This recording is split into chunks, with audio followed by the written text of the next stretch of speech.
Short time present के छोटे कहानी के ऑडियो सीरीज में आप सबका स्वागत है। ऐसे और भी ऑडियो सीरीज सुनने के लिए हमारे चैनल को सब्सक्राइब कीजिए।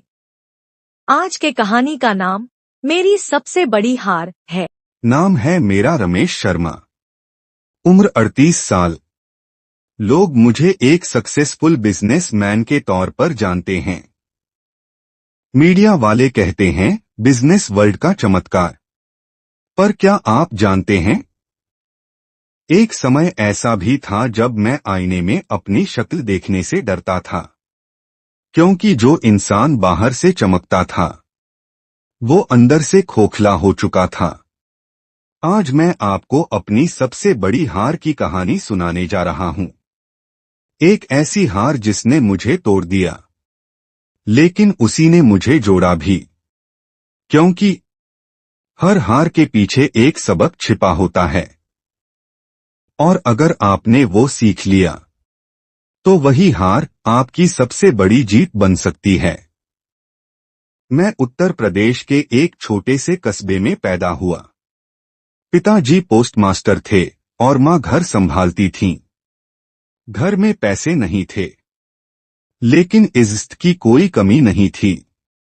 स्कूल जाना, खेत में काम करना, माँ के हाथ का खाना, बस इतनी सी थी मेरी दुनिया।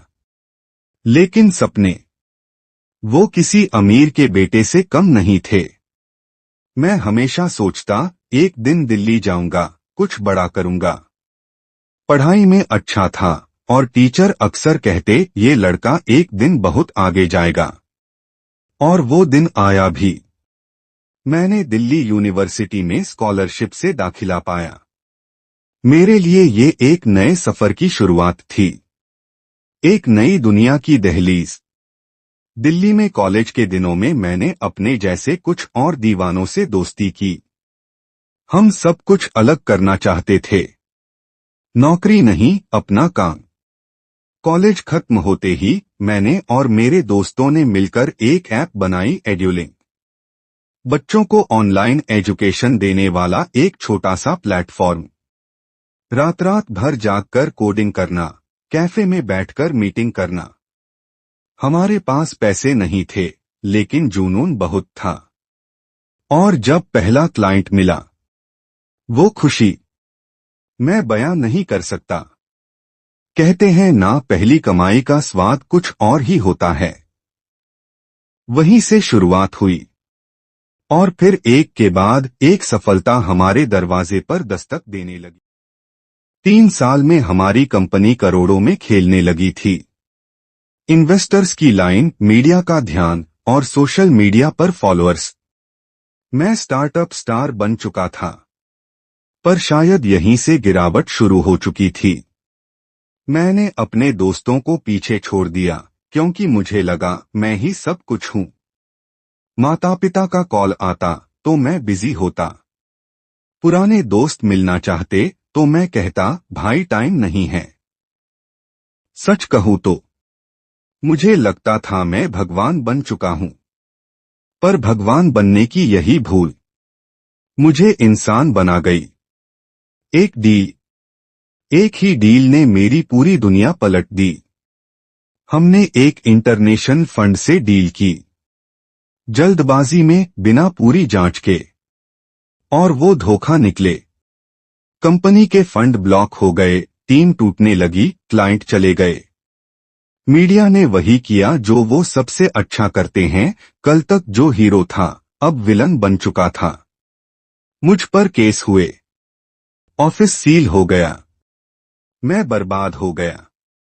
और सबसे दर्दनाक बात, जब मैं घर पहुंचा तो पापा की आंखों में आंसू थे, और मैं कुछ नहीं कह सका।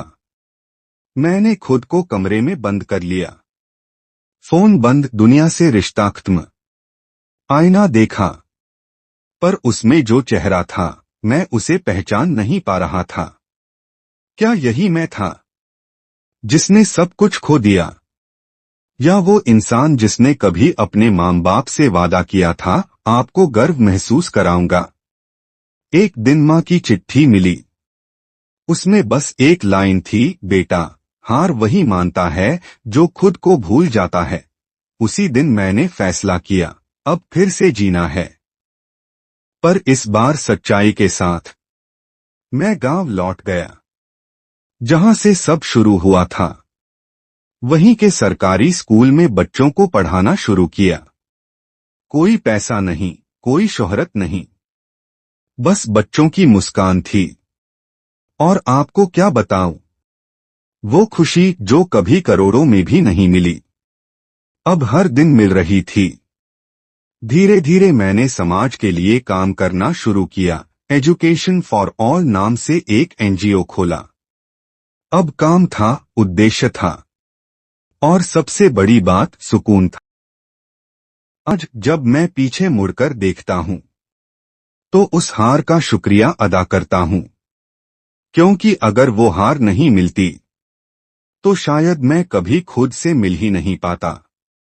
मैंने सीखा, सफलता का मतलब सिर्फ पैसा नहीं होता, बल्कि आत्मा की शांति भी जरूरी होती है। और याद रखिए, अहंकार आपकी सबसे बड़ी हार बन सकता है, लेकिन आत्मज्ञान आपकी सबसे बड़ी जीत। मैं राघव शर्मा, और ये थी मेरी कहानी, मेरी सबसे बड़ी हार, जो मेरी सबसे बड़ी जीत बन गई। ऐसी और कहानी के लिए शार्ट टाइम प्रेजेंट को सब्सक्राइब कीजिए।